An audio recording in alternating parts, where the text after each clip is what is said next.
All right, how's it going out there? Good to see you guys again. Thanks for coming to the garage. I'm running a little bit late for this episode. Had a casting class today for a family who's going to start fly fishing together on their neighborhood lake this summer, and they're curious about hoppers, and they're curious about crickets and ants and beetles, things that are in their neighborhood lake, and especially frogs in late July and August.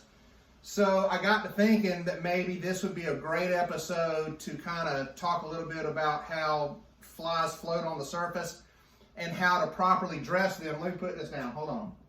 Get this out of the way. And how to properly dress flies with the combination between your gink or your liquid floating and your powder floating. There's a pretty solid relationship on how you use both and when you use both properly. Today's episode, as always, is brought to you by Original Coors Beer, the original banquet beer of choice of fly fishermen and sportsmen all over the world. Also brought to you by Trout and Travel. We plan, you fish. Hosted destination trip services, providing a host on every trip that your group puts together, and also professional guide services here in the Southern Appalachians. Follow Trout and Travel at Trout_and_travel.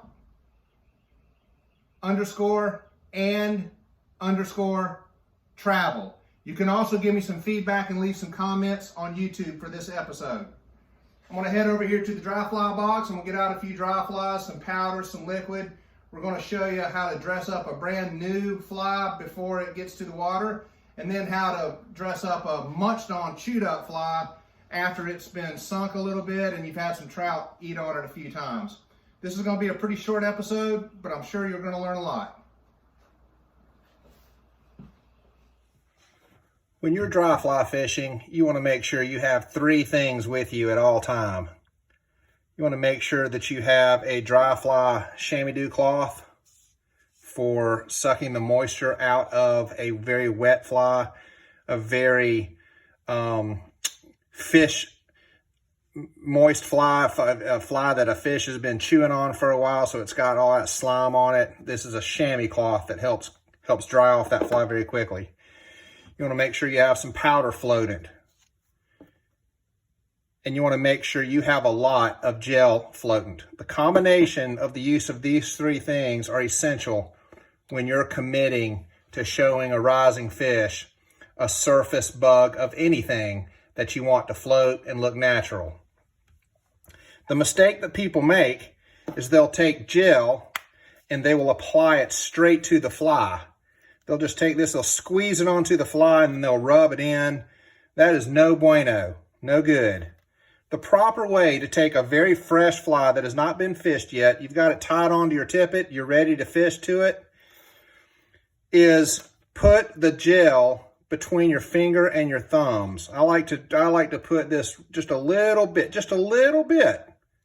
right there on my finger, and I will rub that between my finger and my thumb. It'll get silky and wet.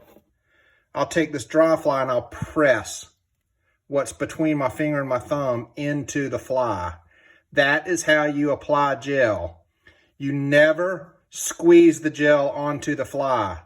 You put the gel on your finger, rub it between your finger and your thumb. You'll see where it's silky smooth there, and you apply it to the fly by pressing and dressing. Get all those hackles, get the wing case, get it nice and dressed and ready to go.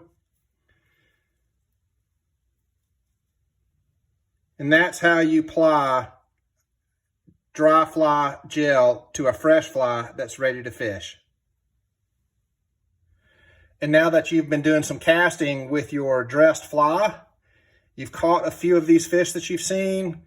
This fly is starting to sink some. It's starting to get heavy. It's getting some grime and dirt in it. It's trapping some water.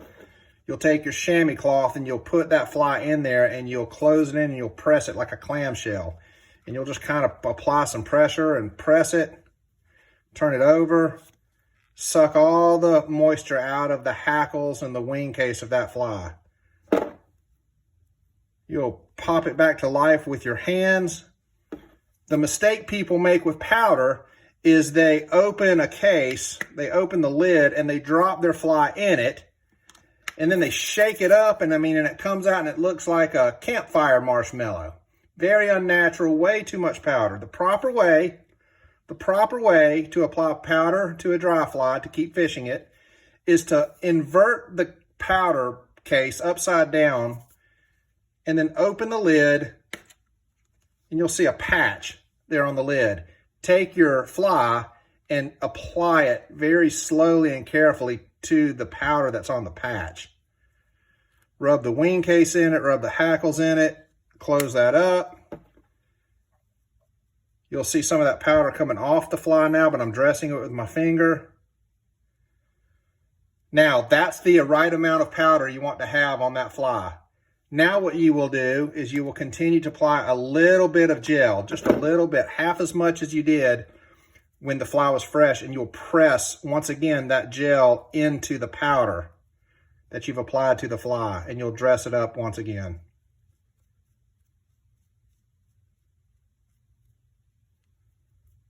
Now that fly is ready to fish, once again, for a few more fish and a few more casts. Don't drop that fly into the powder. Apply the fly to the powder using the exterior patch that's on the lid of most powder containers. And if you don't have something like this, take a little bit of powder, pour it in your hands, and apply that fly like this in the powder. Finally, what's happening is this fly is still fresh enough to fish. It's floating just fine, but your tippet and your leader is starting to sink just a little bit at the leader connection where your fly line is, that loop-to-loop connection. The fly line is starting to sink because it's on the water. This knot is starting to sink, starting to get a little bit unbuoyant for you. Very quick tip for that. Take some of your dry fly gel, put it between your finger and your thumbs. This intersection right here at your leader junction, you take that gel and you rub it through that connection right there. I like to go from the knot here at the leader connection, I like to go up about 3 or 4 feet up the fly line and down about 3 or 4 feet on the thick part of the leader. That will definitely keep that fly line and that leader connection and the leader and the big piece of the fly line floating for you for a long time. Then go to where your fly is knotted to your tippet. Again, take a little bit of gel, not a lot, just a little bit.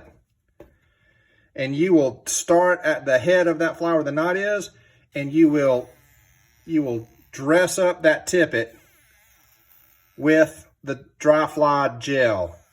You layer that in there and it's going to float high and dry for you. Take what's left over in your fingers, dress it up on your dry fly. Ready to fish again. All right, well, you almost caught me napping in my recliner here in the garage. I hope you've got something like this in your garage where you can kick back, watch the final season of Ozark, have a good old time, do some rigging. I hope you learned a lot today about the simplicity for applying the gel and the dry fly powder and how they work together. When you start dry fly fishing, which for us is about, 10% of our time throughout the year, it's important that you keep those flies dressed up, that you keep them floating, and that they give you an optimum effect on the surface for when trout want to come to the surface and eat those flies. It's also important that you use that gel to help dress up your tippet and at that fly line junction like we showed you in this clinic. Today's guide tip is there is no such thing as casting a dry fly low enough and long enough to make a rainbow rise. Make sure that you put the flies in the water as much as you can and learn to catch more fish. Probably the very best guide tip that a guy like me can give you for this entire season. Also, an opinion shared by many of us in the industry, and it's always the topic of good conversation and a joke no matter where we are. Most times, drinking a cold beer. Second, make sure you fish with a fly fishing guide at least once this year. And third, when you're working on dressing your dry flies, be doing that standing up. Take your tippet, knot your dry fly on, get your dink and your powder out of your pack, practice the dexterity and the touch for getting that gel and that powder on that dry fly. I'm going to finish watching this last season of Ozark. Really nothing else to do this afternoon. I'm going to burn through it. I heard it's a great one, and I'll see you next time in the garage.